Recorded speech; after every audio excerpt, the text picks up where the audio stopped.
2021 acabando e você sabe, o ano não acaba bem se a gente não tiver duas coisas. A primeira delas é um show do Roberto Carlos, o rei, A segunda delas é uma bela de uma retrospectiva. O show do Roberto Carlos eu deixo com a Globo, mas uma bela retrospectiva eu garanto pra você. Se liga! liga!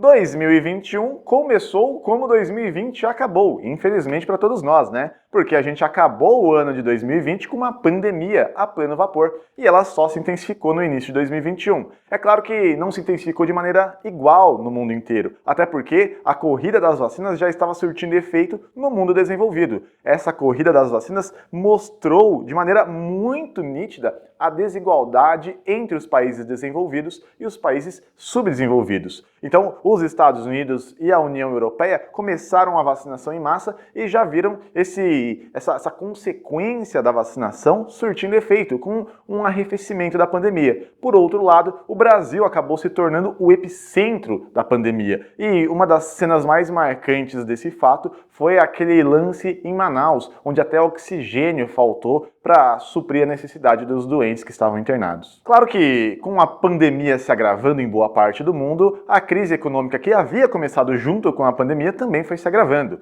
É óbvio que isso vai surtir muito efeito, principalmente nos países mais vulneráveis, especialmente, é claro, os países subdesenvolvidos.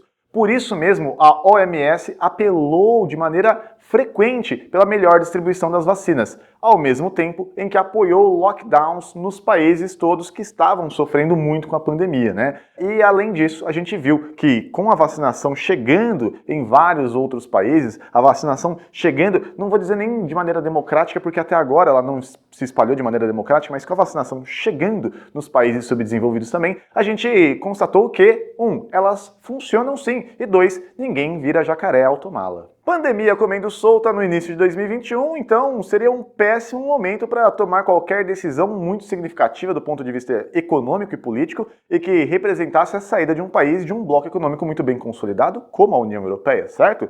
Pois é, e foi exatamente isso que o Reino Unido fez. O Reino Unido concluiu o processo do Brexit em 31 de janeiro deste ano, de 2021. Pois é, não que o Reino Unido tivesse muita opção, afinal de contas era um processo que havia sido iniciado antes disso, né? Mas de qualquer forma, o fim do processo e a conclusão do Brexit vai trazer uma série de outros problemas para o Reino Unido, porque agora, de fato, o Reino Unido está separado totalmente do bloco europeu. Entre os problemas que isso vai trazer, está um principal para o ponto de vista político do Reino Unido, que é a fronteira entre a Irlanda do Norte, que faz parte do Reino Unido, e a Irlanda, a República da Irlanda, que é um país independente, soberano e que continua fazendo parte da União Europeia. Como lidar com essa fronteira, sendo que ela não pode ser fechada por causa dos acordos da Sexta-feira Santa dos anos 90 que o Reino Unido fez com os irlandeses e principalmente com os norte-irlandeses, né? Essa é uma incógnita que ainda não foi respondida. Outra questão importante é que o Reino Unido está sofrendo com várias sequências de desabastecimento nos supermercados. Pois é, essa situação só é agravada pela falta de caminhoneiros para transportar os produtos. E aí você pensa, poxa vida, se a gente tem falta de produtos e tem falta de caminhoneiros, você corta, então você não tem problema nenhum. Mas não é bem assim que funciona, né? Afinal de contas, há um desencontro enorme entre os produtos que devem chegar nas prateleiras dos supermercados e as pessoas que estão disponíveis para entregá-los. Muitos produtos estão estragando ainda nos fornecedores e, enquanto isso, as prateleiras dos supermercados do Reino Unido estão ficando cada vez mais vazias. Do outro lado do Atlântico, nós temos a posse de Biden como o 46º presidente da história dos Estados Unidos. Biden tomou posse ainda em janeiro, junto com sua vice-presidente Kamala Harris, que inclusive se destaca por ser a primeira mulher vice-presidente dos Estados Unidos e a primeira mulher afrodescendente que assume um cargo tão importante nos Estados Unidos. A posse do Biden foi recheada de expectativas justamente por conta de seu antecessor, Donald Trump, né? Todo mundo esperava que Biden fizesse exatamente o oposto ao Donald Trump e a gente tem visto, pelo menos agora em 2021, que não foi bem assim, né? Outra coisa importante sobre a posse do Biden é que logo que ele entrou, ele já começou a mexer os pauzinhos para aprovar um pacote não bilionário, mas trilionário que injeta muito dinheiro na economia dos Estados Unidos, focado principalmente na reconstrução da infraestrutura americana. Inclusive, durante o procedimento de posse do Biden, não exatamente a posse e o juramento dele, mas o processo de reconhecimento dele como presidente dos Estados Unidos perante o parlamento, no Capitólio, acabou sendo uma cena à parte, porque uma multidão invadiu o Capitólio durante esse processo. Rolou até um viking patriótico ali no meio. E tudo isso foi motivado pela extrema-direita dos Estados Unidos e, inclusive, incentivado pelo próprio Donald Trump, que não queria reconhecer a vitória de Biden e até o último minuto lutou para que a população dos Estados Unidos ficasse ao seu lado. Pois é, só que não rolou, né? No final das contas, até morte saiu no Capitólio e o Donald Trump foi expulso do Twitter. 2021 já não estava sendo um ano fácil e em março ele ficou um pouquinho mais difícil quando um gigantesco navio porta-containers ficou atravessado na diagonal no canal de Suez, que por acaso é uma das principais rotas de passagem de navios de carga no mundo inteiro. O canal de Suez acaba ligando o Mar Vermelho ao Mar Mediterrâneo e, portanto, o Oceano Índico ao Oceano Atlântico. Se não fosse por ele, os navios teriam que dar uma volta enorme, contornando praticamente todo o continente africano. Ou seja, o canal de Suez é muito importante porque poupa muito tempo das viagens e, portanto, muito dinheiro. Esse navio ficou encalhado ali por dias até ele conseguir reflutuar e liberar a passagem. Só que aí já era tarde demais. Toda a cadeia de suprimentos do mundo já estava, de alguma maneira, impactada por esse problema de bloqueio do canal. E é óbvio que isso colaborou um pouco para a inflação que assola praticamente o mundo inteiro até hoje.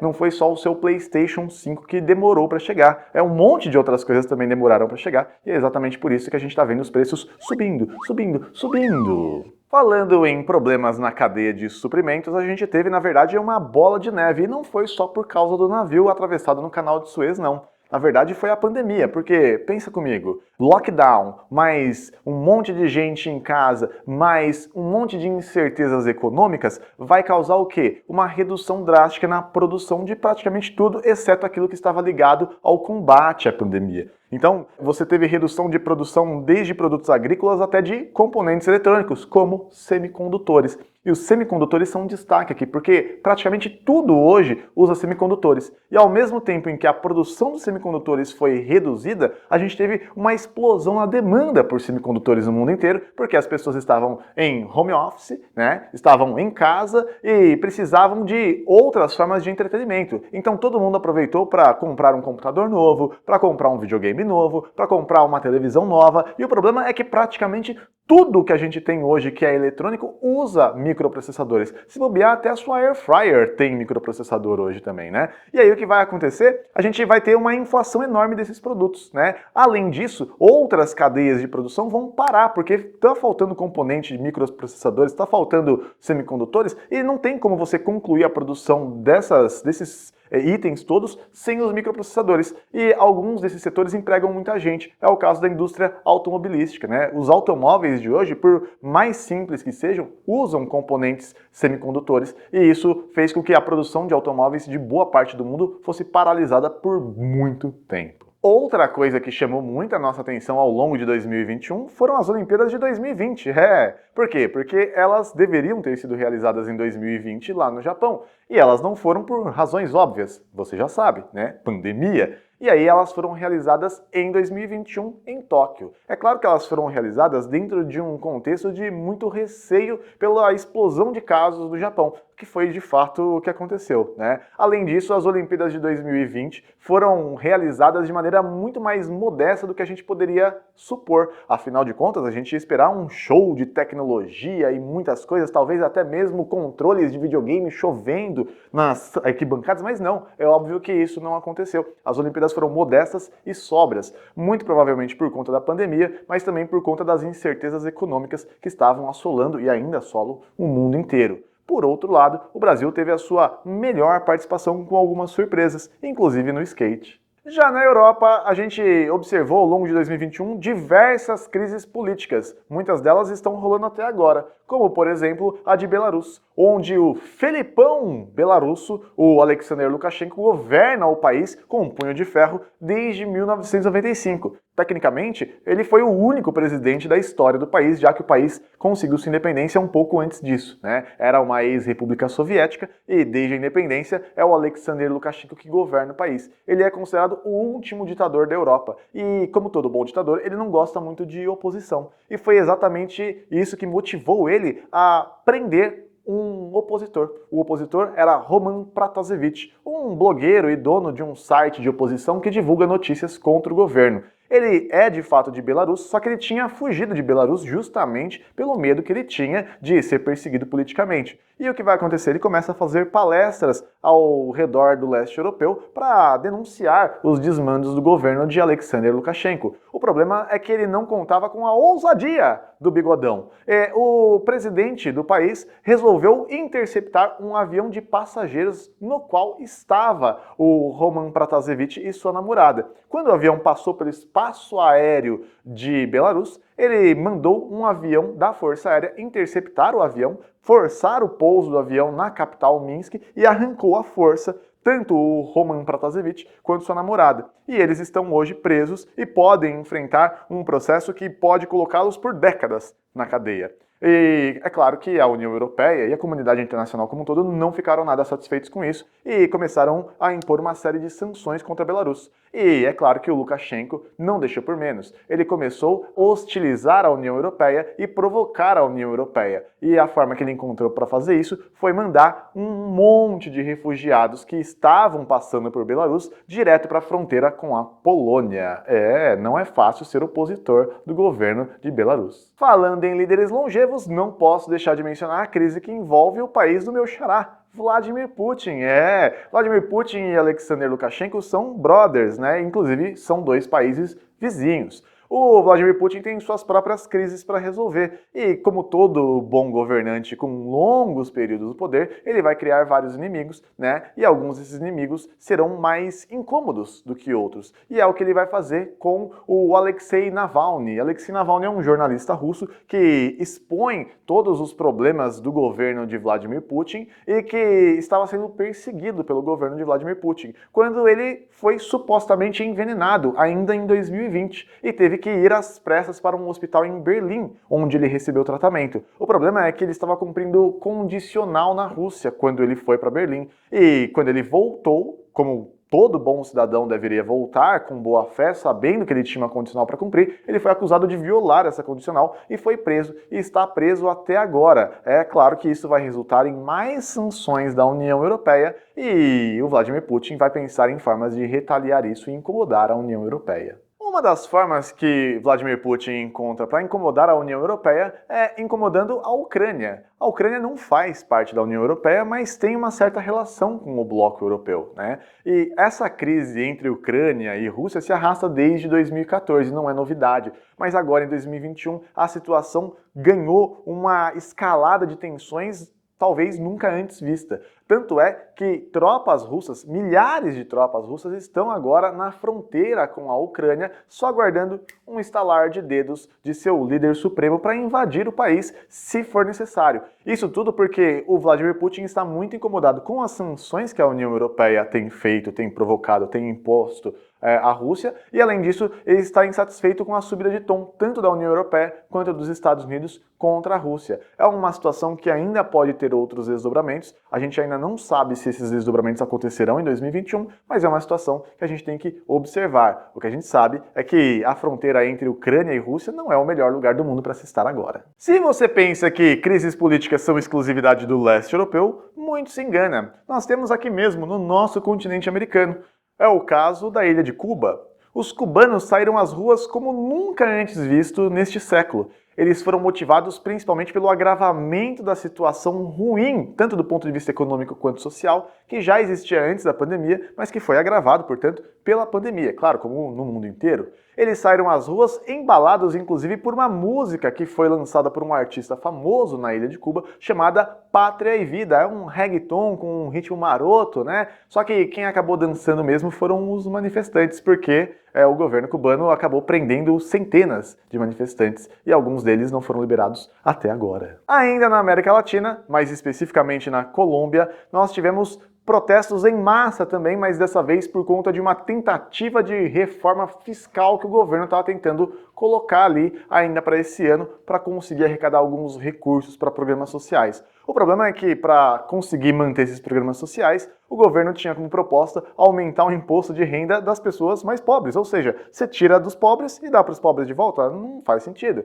É óbvio que a classe média e média baixa, que foram os principais alvos dessa reforma, que nem foi para frente, né, acabaram saindo às ruas e protestando. E a insatisfação só aumentou com o agravamento da pandemia no país. É óbvio que isso vai criar uma bola de neve de protestos, e isso resultou em dezenas de mortos nas ruas da Colômbia este ano, em abril. E se a Colômbia e Cuba já eram crise demais para você, o que dizer do Haiti, onde o presidente do país, o Jovenel Moïse, foi assassinado a tiros dentro da sua própria casa por um grupo armado e muito bem treinado. Mais tarde, a polícia do Haiti prendeu 28 pessoas, das quais 26 eram colombianas e 2 americanos. Não se sabe ainda por que o presidente foi assassinado, mas tudo indica que era porque o governo estava investigando o tráfico de drogas no país. O que a gente sabe é que logo depois do assassinato do presidente, em agosto, um furacão passou pelo país, destruindo boa parte da infraestrutura e muitas casas, deixando muitos desabrigados e vários mortos,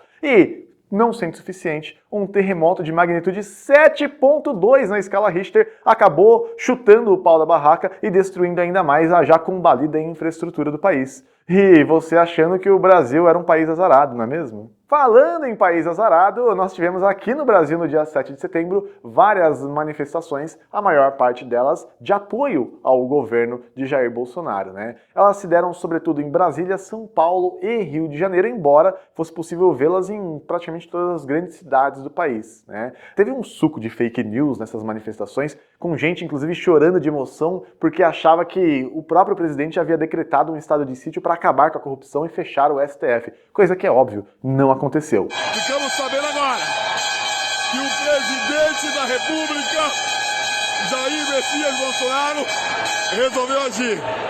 E a partir de agora, o Brasil está em estado de sítio. Se por um lado a gente não viu uma massa de manifestantes capaz de implementar uma ditadura ou dar mais poder para o governo atual, a gente também percebeu que o número de apoiadores, o rebanho de apoiadores que esse governo tem ainda é razoável. Já na Alemanha, a gente viu o encerramento de um ciclo de 16 anos, que foi o período em que Angela Merkel permaneceu como chanceler do país. A Angela Merkel sai do poder, mas sai com níveis de aprovação muito altos e ela é considerada uma grande líder não só europeia, mas global. Ela também é vista como uma das principais responsáveis pela força que a União Europeia ganhou ao longo do século XXI. Ela passa o bastão para o seu sucessor e seu aliado, Olaf Scholz, e vai se dedicar à leitura e ao descanso, sortuda. Agora, quem não vai descansar mesmo são as mudanças climáticas. Elas acontecem há muito tempo, mas em 2021 parece que elas capricharam, na é verdade. A gente viu um monte de fenômenos extremos, né? A gente viu calor extremo no Canadá e nos Estados Unidos, com inclusive um recorde de 49,6 graus na cidade de Lytton, na Colômbia Britânica, uma província canadense, e não por acaso essa cidade, na mesma semana em que atingiu esse recorde de temperatura, foi engolida pelo fogo florestal ao seu redor, né? Não sobrou nada da cidade, e esse foi só um exemplo de como as mudanças climáticas estão afetando não só os países subdesenvolvidos, mas também os países desenvolvidos, ou seja, é um problema de todo mundo. Para se somar a isso, a gente teve chuvas torrenciais na Europa, especialmente na Bélgica e na Alemanha, que acabaram ceifando a vida de mais de 200 pessoas. E aqui mesmo no Brasil, a gente teve aquelas tempestades de areia no interior de São Paulo e de Minas, que acabaram assustando muita gente. E tudo isso tem a ver não só com as mudanças climáticas, mas com como a gente lida com o meio ambiente. Afinal de contas, aquela poeira não veio de lugar nenhum. Essa poeira surgiu do solo nu, que teve toda a sua vegetação natural arrancada. Se o tempo fechou do ponto de vista climático na Europa, com as chuvas torrenciais na Alemanha e na Bélgica, foi do ponto de vista político que fechou lá no Sudeste Asiático. Estou falando dela mesma, a China, que resolveu cercar as suas duas províncias rebeldes, Taiwan e Hong Kong, do ponto de vista político. Em Hong Kong, a China já vem tentando cercear a liberdade de manifestação há algum tempo, e no ano passado havia aprovado uma lei, a Lei de Segurança Nacional para Hong Kong, que acabou restringindo muito a possibilidade dos cidadãos de Hong Kong de se manifestar contra o governo da China. A primeira vez que essa lei foi aplicada foi este ano, em julho, quando um ativista foi condenado pela primeira vez com base nessa lei, ou seja, ela veio para ficar. No caso de Taiwan, a China subiu o tom e está inclusive ameaçando de maneira velada ainda invadir a ilha, porque ela está cansada da ideia de que a ilha pode um dia, se der na telha, declarar independência. O problema é que isso poderia provocar uma guerra de proporções homéricas, e é claro que ninguém quer isso. Por isso, os Estados Unidos já entraram em negociações com a China para tentar arrefecer os ânimos.